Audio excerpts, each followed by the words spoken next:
Polycystic ovary syndrome is a condition where a woman's body overproduces male sex hormones. And while the exact cause of PCOS is not well understood, many women who have PCOS also deal with metabolic syndrome as well as insulin resistance. And that brings us to inositol, which is a type of sugar alcohol found in a variety of different foods, which has been touted as a natural remedy for PCOS symptoms. So the big question is, does inositol really help women who have PCOS? And before we go any further, I do want to point out that while there are about 9 different types of inositol out there, the ones that have most of the research are called d-chiro-inositol and myo-inositol. So if you're looking at supplements on this, those are the 2 you want to pay attention to. So what is the actual proof for inositol supplements and PCOS? So we have this paper from the 1990s where 44 women with PCOS were given a placebo or 1,200 milligrams of d-chiro-inositol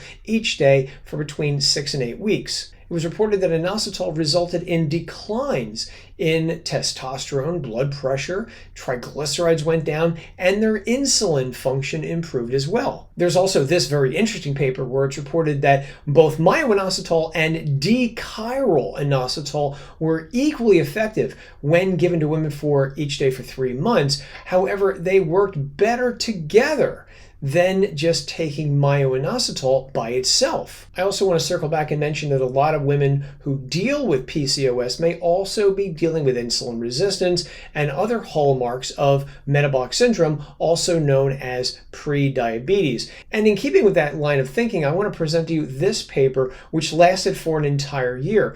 Postmenopausal women with prediabetes who took 4 grams of myo-inositol each day were benefited with reductions in insulin resistance, as well as reductions in total cholesterol, as well as modest reductions in both systolic and diastolic blood pressure. Here are some of the before and after numbers that were reported in this paper. Now, compared to people who took placebo pills, there were significant drops in not only blood sugar, but also big declines in insulin resistance and triglycerides. And these women also lost about 3 inches around their waistlines too. So pretty encouraging results overall. However, to be fair, I do want to present to you the other side of the argument, which comes from this paper, which came out several years ago. It's a review of several different supplements touted to improve PCOS symptoms.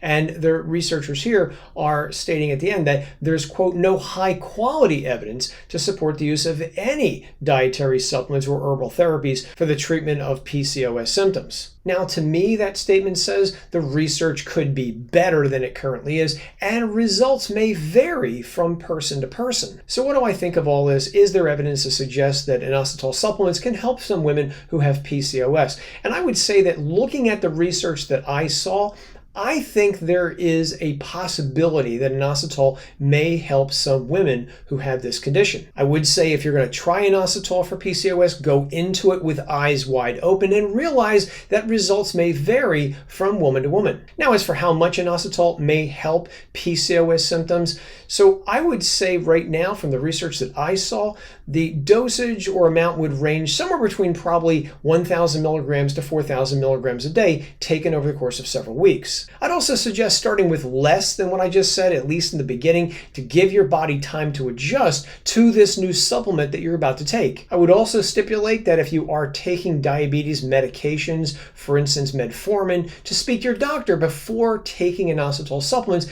because of the possibility that inositol plus metformin might lower blood sugar more than you wanted to.